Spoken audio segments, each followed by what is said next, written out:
Hello again, and a very good morning, everyone. How are you doing today? Welcome back to today's market outlook with me, Edmund here.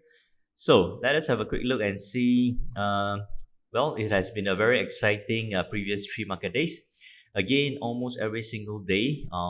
If you've been following my videos and my daily analysis, you would have noticed that the certain chart patterns they do repeat itself every other day from, for example, a consolidation, breaking down from the consolidation over here, moving down on a bearish trend, finding support, and then breaking that bearish trend, and it goes into a bullish trend for 1 days and 2 days. Okay, so these chart patterns are again a set of chart patterns. They do repeat themselves every other day. Not every day is the same pattern. However, rest assured that after every 1 or 2 days or so, the same chart patterns do appear again. Okay, so I hope that for those who have been following my videos for quite some time, I hope that you're starting to recognize some chart patterns and also to understand some of the perspective and concepts that I use to approach the markets, to understand the markets before I actually place a trade when the volume and the timing is right. Okay, so let us have a look and see what is coming up for today before we go into detail on the technical analysis.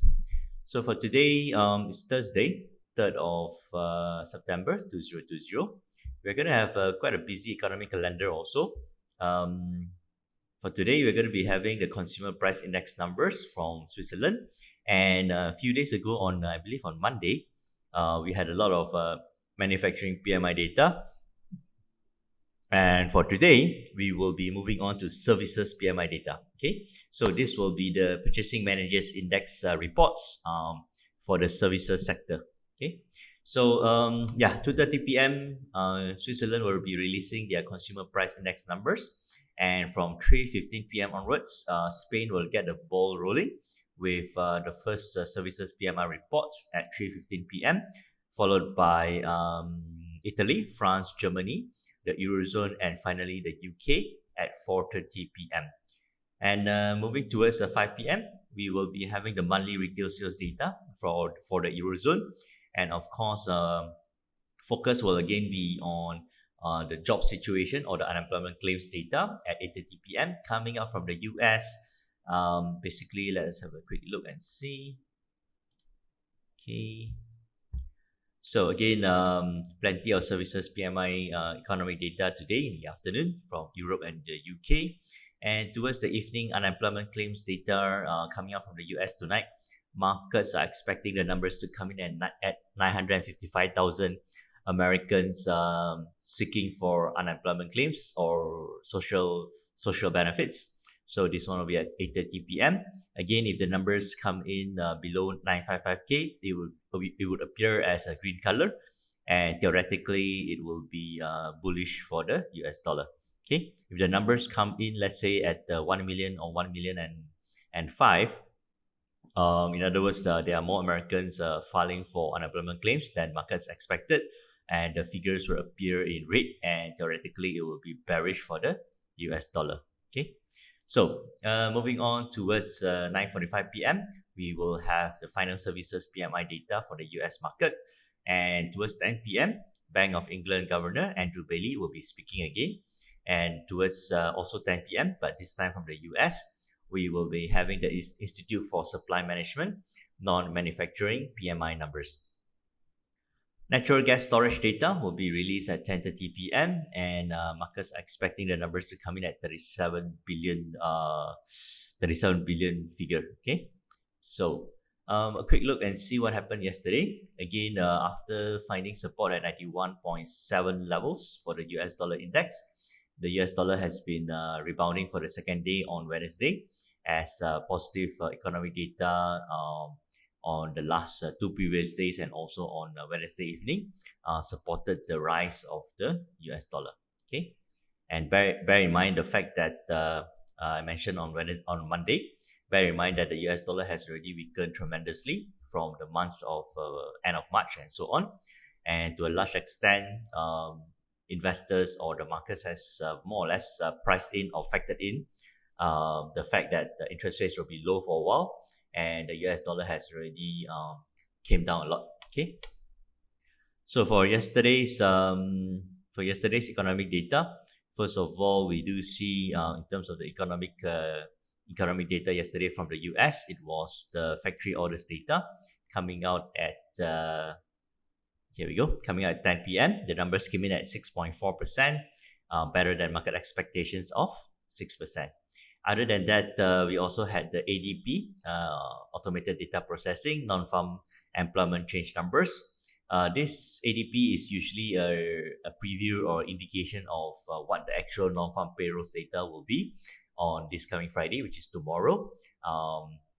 However, based on my experience and observation and monitoring of this ADP non-farm employment change data, it is not highly accurate, and I would rather wait for this Friday's non-farm payrolls data. I would rather analyze what is happening on Friday, let's say about 7 p.m. onwards, to understand the market's momentum sentiment.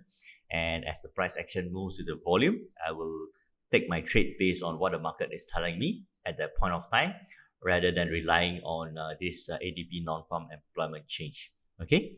However, for reference purposes, yesterday's ADP non-farm employment change came in at lower levels of 428,000 jobs created versus market expectations of 1.25 million jobs. Okay, so if based on this data, the actual jobs created in the markets was actually way lower than markets expected, and if this is to be used as an indicator for this Friday's non-farm payrolls, then we will be seeing actual jobs created for the actual non-farm payrolls this Friday to be less than what the market is forecasting. Okay, so and towards the afternoon session, we had some data. Australia's GDP came out yesterday morning, -7%. It pushed down the Aussie dollar momentarily yesterday. Okay, the Aussie dollar came down from here at about 8 p.m. onwards, came down, and it kind of extended its drop again. Okay, extended its drop all the way until yesterday night. Okay, so towards the evening session, towards the afternoon UK trading session, the Australian dollar continued to drop another 60 pips until the US trading sessions before having a mild recovery. Okay, so altogether, the Australian dollar dropped about 74 pips yesterday, and from the high on Tuesday, it dropped about 110 pips. Okay, so so that was for the Australian dollar data over here, GDP. So coming back to the news in focus, again, we do see the US dollar finding very nice support. Okay, we are going to the technical side now. So here we go. So just a follow through from a consolidation phase to breaking the support, to coming down, bouncing off the downtrend line, and finally finding support over here. Okay, after finding support, the US dollar actually bounced back up, moved back up. Again, this was on Tuesday, 16 plus 5, 21, 9 p.m. The US dollar bounces up, and it's been bullish since Tuesday and also on Wednesday. Okay, so for Wednesday, we can see that yes, early in the morning, the US dollar has already been strengthening, and towards the UK trading sessions, which is here, 9 plus 5, 14, 2 p.m., the US dollar continues to rise, and towards the evening session, this is the one, okay, 1600 plus 521, the US dollar continues to rise also. Okay, so it was a push at 9 p.m. and also this one at a bit early, 13 plus 5, 18, 6 p.m. Okay, so it was going up all the way, and it found resistance at 92.80 levels. So moving towards this afternoon and this evening's set of financial markets, we could see possibly there's some resistance here. It will consolidate for a while. If it can't get past here, there's a high chance it may pull down a bit. Or however, if the trend or the bullish momentum can be maintained, we could be seeing the US dollar pushing up a bit. Okay, so we're gonna have a look at this certain support resistances shortly. First of all, let's just have a look. So for yesterday, again, the US dollar was bullish at 2 p.m. local Singapore and Malaysia time, and was also bullish at 9 p.m. local Singapore and Malaysia time. So yeah, 2 p.m. and 9 p.m. So when we look at the UK pound, again the UK pound has been going up for some time, found resistance, and on Tuesday it came down. Again, the time below 1600 plus 521. UK pound came down about 100 pips on Tuesday, and for yesterday, the UK pound was mostly bearish throughout the Asian and UK trading sessions. First one was here, 3 plus 5, 8 a.m. It came down from 1.3399. It came down just a little bit, down 33 pips, then it went quiet, sideways for a while, and then only at 9 plus 5, 14, 2 p.m. When the UK traders are coming in, it drops another 54 pips, and then after it goes quiet again, sideways, and the third cycle was over here, 1400 plus 519, which is 7 p.m. local Singapore and Malaysia time. It drops from 1.3361 all the way to a low of 1.3285, going down another 77 pips. Okay, so throughout the whole day, the UK pound dropped from 1.3397 all the way to a low of 1.3282, moving down about 115 pips, 115. Okay, and only towards the late US trading sessions, it rebounded back from 1.3282 all the way to 1.3352 for another movement of 70 pips. Okay, so very nice activities. And again, if you break it down into smaller cycles, it is pretty easy and pretty clear to catch the direction. Okay, so currently this morning, it is actually slightly bearish. Okay, as we see the US dollar still maintaining at the resistance levels. Okay, so the UK pound is just mildly bearish, slightly down 22 pips. Okay, but so rest assured that the sentiment is still bullish for the US dollar. So we got to see whether later on in the UK trading sessions or the US sessions, whether the US dollar finds difficulty to break past this resistance, or will it just consolidate and move up further later. Okay, so we got to wait and see later. So regardless if you already made a good profit on a Tuesday or yesterday, or even on a Monday on Malaysia's Independence Day, that will be fine. If you don't want to trade today, it's okay.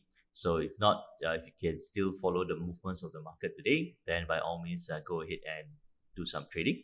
Okay, so similar story for the euro dollar. Euro dollar moving down in the morning, 3 plus 5, 8 a.m.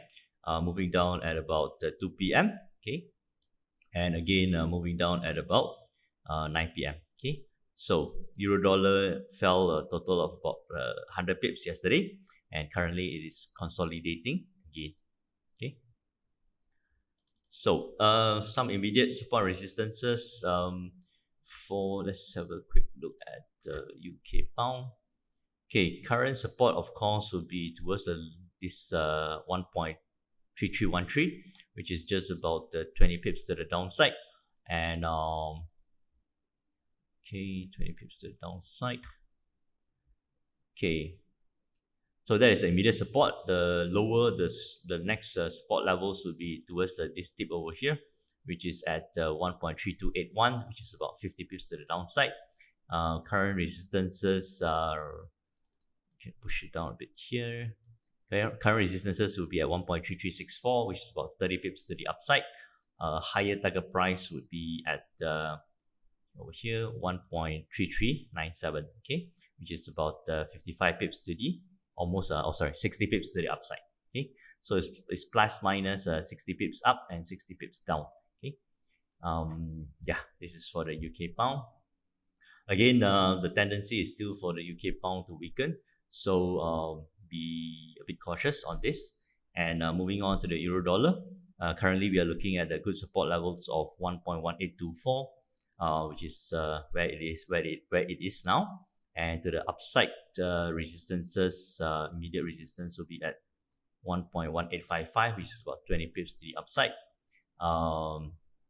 Yeah, okay, so we'll see how it goes. But again, the tendency for the euro dollar is also slightly on the bearish side.